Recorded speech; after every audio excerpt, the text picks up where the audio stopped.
Saan pa dadalhin yung unit ni Bossing? Dadalhin pa po sa Romblon yan, boss. Ayun.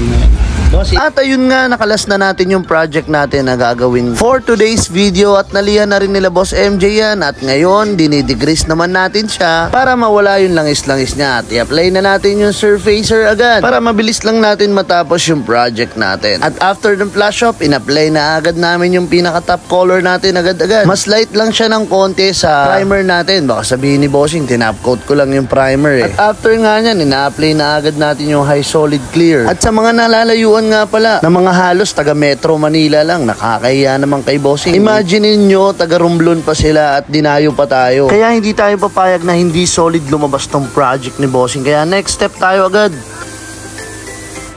Hydro dipping process naman tayo at ina-activate na nga natin yung film na forged carbon look ang gamit nating pattern dito mga kadip. At ang ipapakita kong panel na ilulubog natin mga kadip at iaabot sa akin yan ni Boss MJ. Yung tagal Eto nga pala mga kadipo, yung kanyang flooring. So, itong part na to ang pinakita kong ilubog para syempre makatulong din sa mga aspiring na naglulubog kung paano ilubog yung mga ganitong panel. So, nood-nood lang kayo dito sa page natin mga kadip. Marami tayong ituturo dito ng mga tips at trick patungkol sa mga pintura at syempre sa hydro dipping process. At eto na nga, natapos na natin siya ilubog. I-check natin siya kung lahat ba ng panel ay nalagyan ng print. At ayan nga, maging sulok-sulok at meron naman lahat.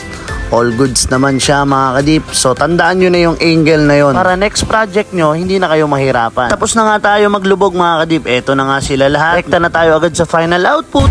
Boss, tapos na yung project natin. Ano masasabi mo? Okay, quality ang gawin, boss.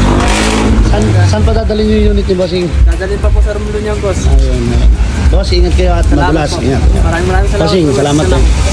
At ayun nga mga kadip, tapos na yung project natin for today's video, Honda PCX 160. Maraming salamat Bossing sa pagdayo from Romblon pa. At talagang napaka-solid na suporta at tiwala yan boss. Kamakailan lang ay nag-comment si Bossing sa ating page at maraming salamat dahil nakarating na sa Romblon yung unit ni Bossing. Napaka-simple lang ng pagkaka-setup dito ni Bossing. Plain lang yung outer fairings niya, talagang balancing lang. At pinalagyan nga ng decals ni Bossing sa harap. Kabilaan yan mga kadip, ayan siya yung parang hologram. At pati nga pala yung mugs ni Bossing ay ating nirepaint ng pearl white para all in na daw talaga. At maging kanyang rear fender, muffler teeth, at saka yung kanyang heat guard cover, radiator cover ay ginawa na rin nating forged carbon. At makikita nyo, pati yung tapakan, naka forged carbon look yan mga kadip. Pati din pala yung kanyang inner visor mga kadip. At ayan, ito yung kabilang side naman na may decals din. So ayan siya, ito yung kabilang angle niya mga kadip. Talagang makikita nyo solid naman. To God be the glory. Bye bye!